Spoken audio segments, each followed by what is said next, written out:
In today's lesson, I guarantee that you will learn something new. Just keep watching.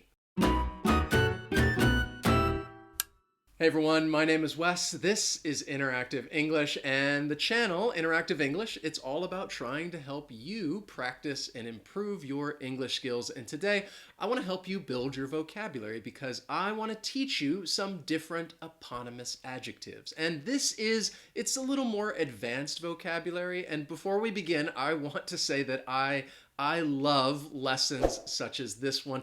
And the reason why I love this lesson is because I learned something new about the English language, and I love it when that happens. I'm always trying to learn new things about English, just like many of you. And the reason why I learned something new is because when I discovered this, I had no idea what the word eponymous meant. So let's just start with the word eponymous. The word itself is an adjective, and what it means is that a name is given to something else. So, for example, you could have an eponymous book title, which means that the title of the book is taken from the name of perhaps a character or the main character.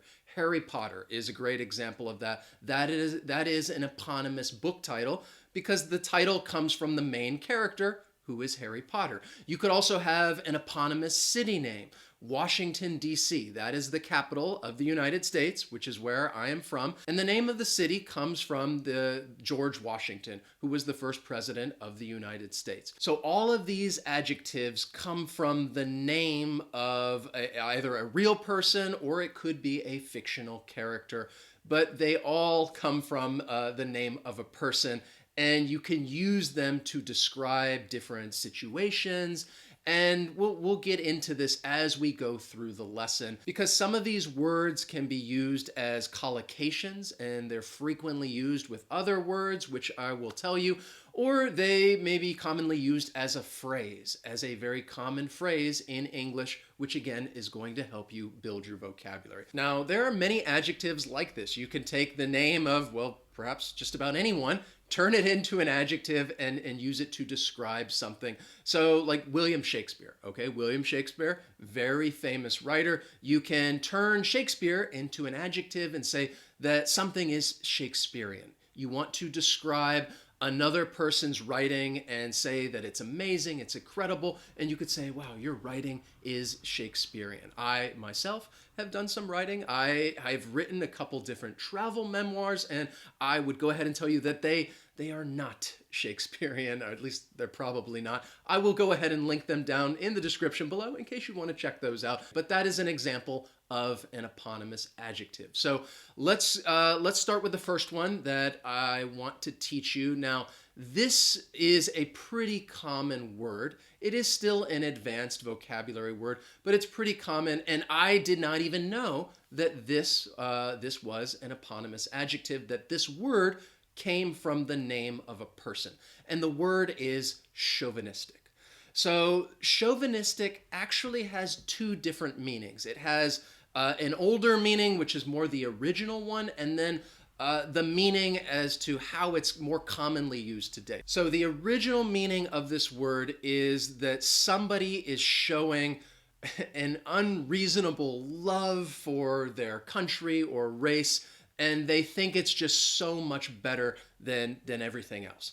And that is the original meaning. Today, however, I think it's more commonly used to refer to men that believe that women are not as capable, that they are maybe not as intelligent, that they are less than in some way. And you would use this word chauvinistic to perhaps describe another man, or perhaps maybe they say something, a chauvinistic comment or remark. And the word comes from a fictional French character, a French soldier named Nicolas Chauvin, who was extremely nationalistic in the story, and that is where the meaning, that original meaning, comes from, that excessive patriotic love, and you think that your country is just so much better. But again, nowadays, it's really used to refer to a form of bigotry and bias against women, and you would say that somebody is chauvinistic.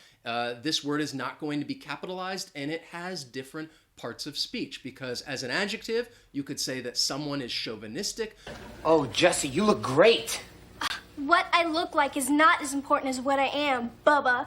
Of course not. What a chauvinistic fool I am. But it's also pretty common to use it as a noun as well. You could describe another man and say that he is a chauvinist, in referring to that bias and bigotry against women. Mr. Compton is a galloping male chauvinist. Every single store in his chain has a man for a manager.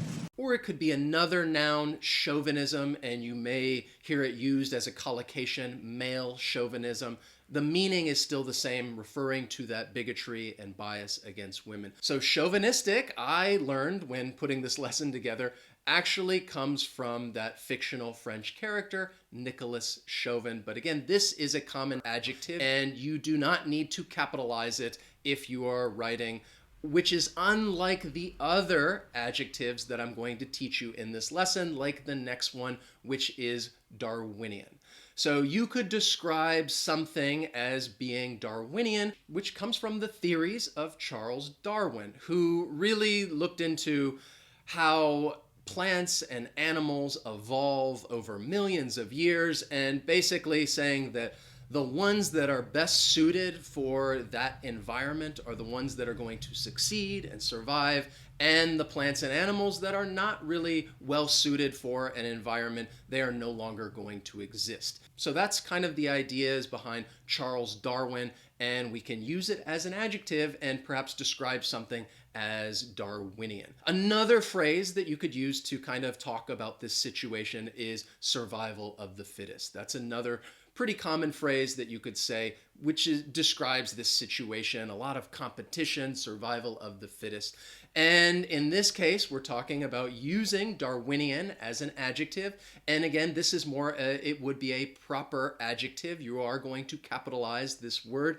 And you could refer to perhaps like business. That would be a common way, because business, you have that competition, and you could talk about Darwinian capitalism. Raise you another 2 centuries. This is merely Darwinian capitalism. Or maybe you're just trying to explain something, come up with some type of explanation, and you could have a Darwinian explanation. This really weird, gangly, awkward organism, and you think, why are all these parts where they are? Yeah, but there's probably some Darwinian explanation for it all. Or even in science, you could have some sort of experiment where you want to know, well, what's going to succeed and survive and what's not going to survive, and you could describe it as a Darwinian experiment. Work together? But on your Darwinian experiment? Then we have this adjective right here, Faustian. And this comes from the medieval legend of Faust, a very famous legend who made that contract with the devil to exchange their soul for unlimited knowledge and worldly possessions. Now, this adjective, again, it is a proper adjective. You are going to capitalize it, but it's most often going to be used as a phrase, and you are going to perhaps refer to something as a Faustian bargain. That's commonly how you are going to use this word as that phrase, a Faustian bargain, which you're describing a situation in which somebody is willing to make a sacrifice, perhaps one that they shouldn't make, in order to get more power, typically, or even more knowledge. And you could say that somebody is making this immoral sacrifice, immoral exchange, and you could say it's a Faustian bargain. Yeah, I'll pay any price. Do you realize I'm the devil and you're making what is called a Faustian bargain, right? Yeah, sure. According to the Gluminac, Angorot made a Faustian bargain. Faustian. In exchange for his magnificent sorcery, he cursed his soul. Perhaps I think politicians might do this. You could refer to somebody in that situation who they are maybe trying to get more power, and they're willing to sacrifice some of their values, their ideals, and they make that Faustian bargain in order to get more power and have more influence. Then we have Herculean. Now, I'm sure probably many of you know where this word comes from, which is the Greek mythology. We're talking about Hercules, even though Hercules is more the Roman name for the Greek myth. But Hercules is just this person with extraordinary strength. So you can use Herculean to describe something that really needs a lot of strength and determination. And mostly, I think this adjective is going to be used as a collocation with certain nouns. You might describe something as a Herculean task. Or you might even say that somebody needs to put forth a Herculean effort in order to do something. So this is it's a great adjective that you can use with those words if you want to refer to an extraordinary amount of strength and determination that a person will need to do some sort of task or effort, a Herculean task or Herculean effort. Physical therapy, rehab, talk therapy. It's going to take a Herculean effort from Billy. I'm going to need him to give me everything that he's got. Maintaining 5 friendships promises to be a Herculean task, so I'm going to have to let one of you go. Then we have Freudian, which is related to Sigmund Freud, who is a real person. And it really relates to his ideas on how a person's hidden thoughts and feelings will influence their behavior.